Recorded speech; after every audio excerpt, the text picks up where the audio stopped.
जिस आदमी को दुनिया नीलकंठ कहने लगी थी, अब उसे संहारक बनना पड़ेगा, क्योंकि कभी कभी संतुलन बचाने के लिए विनाश जरूरी होता है। नमस्कार दोस्तों, स्वागत है आपका अपने पसंदीदा चैनल द समरी रूम में।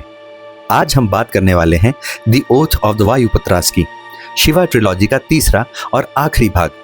ये कहानी है अंतिम निर्णय की। ये कहानी है उस कसम की जो दुनिया बदल देती है। दूसरे भाग के अंत में शिवा सोमरस उत्पादन को नष्ट कर चुके हैं। उन्हें समझ आ चुका है कि सोमरस से पर्यावरण बिगड़ा, विकृत जन्म हुए, बच्चे नागा बने और वहीं से शुरू हुआ युद्ध। लेकिन कहानी यहीं खत्म नहीं होती। शिवा को पता चलता है कि असली स्रोत अभी भी बचा हुआ है।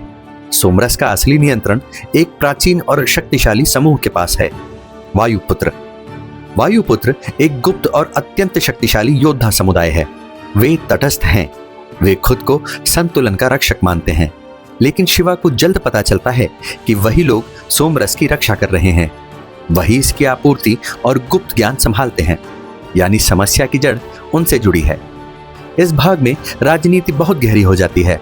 शिवा, सती, गणेश और कार्तिकेय सब एक साथ खड़े हैं। शिवा को पता चलता है कि प्राचीन राजा राम ने सोमरस को संतुलन के लिए बनाया था, लेकिन समय के साथ उसका गलत इस्तेमाल होने लगा। हर सभ्यता उसे शक्ति का स्रोत समझने लगी।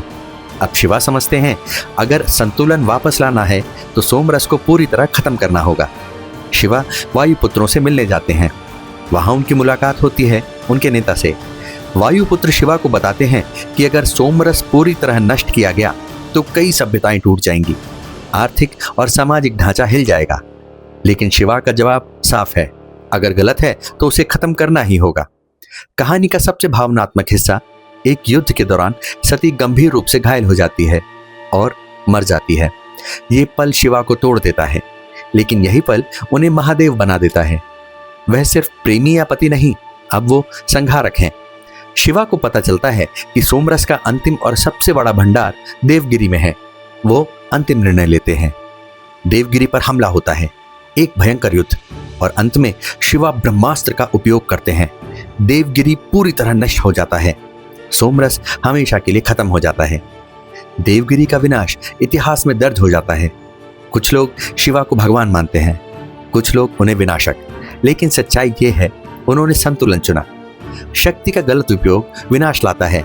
परफेक्ट सिस्टम भी भ्रष्ट हो सकता है। सच्चा नेता वही है जो कठिन निर्णय ले सके।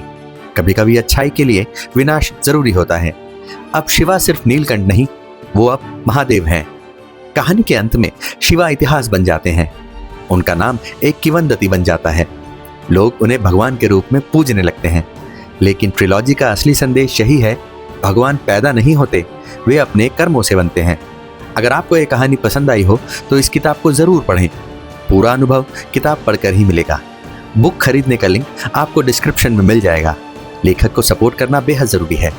और अगर आपको ये समरी पसंद आई हो तो वीडियो को लाइक करें, दोस्तों के साथ शेयर करें, और ऐसी ही डिटेल बुक समरी के लिए द समरी रूम को सब्सक्राइब करना मत भूलिए। हम जल्द मिलेंगे एक नई किताब और एक नई कहानी के साथ। तब तक पढ़ते रहिए, सोचते रहिए और जुड़े रहिए द समरी रूम के साथ। धन्यवाद।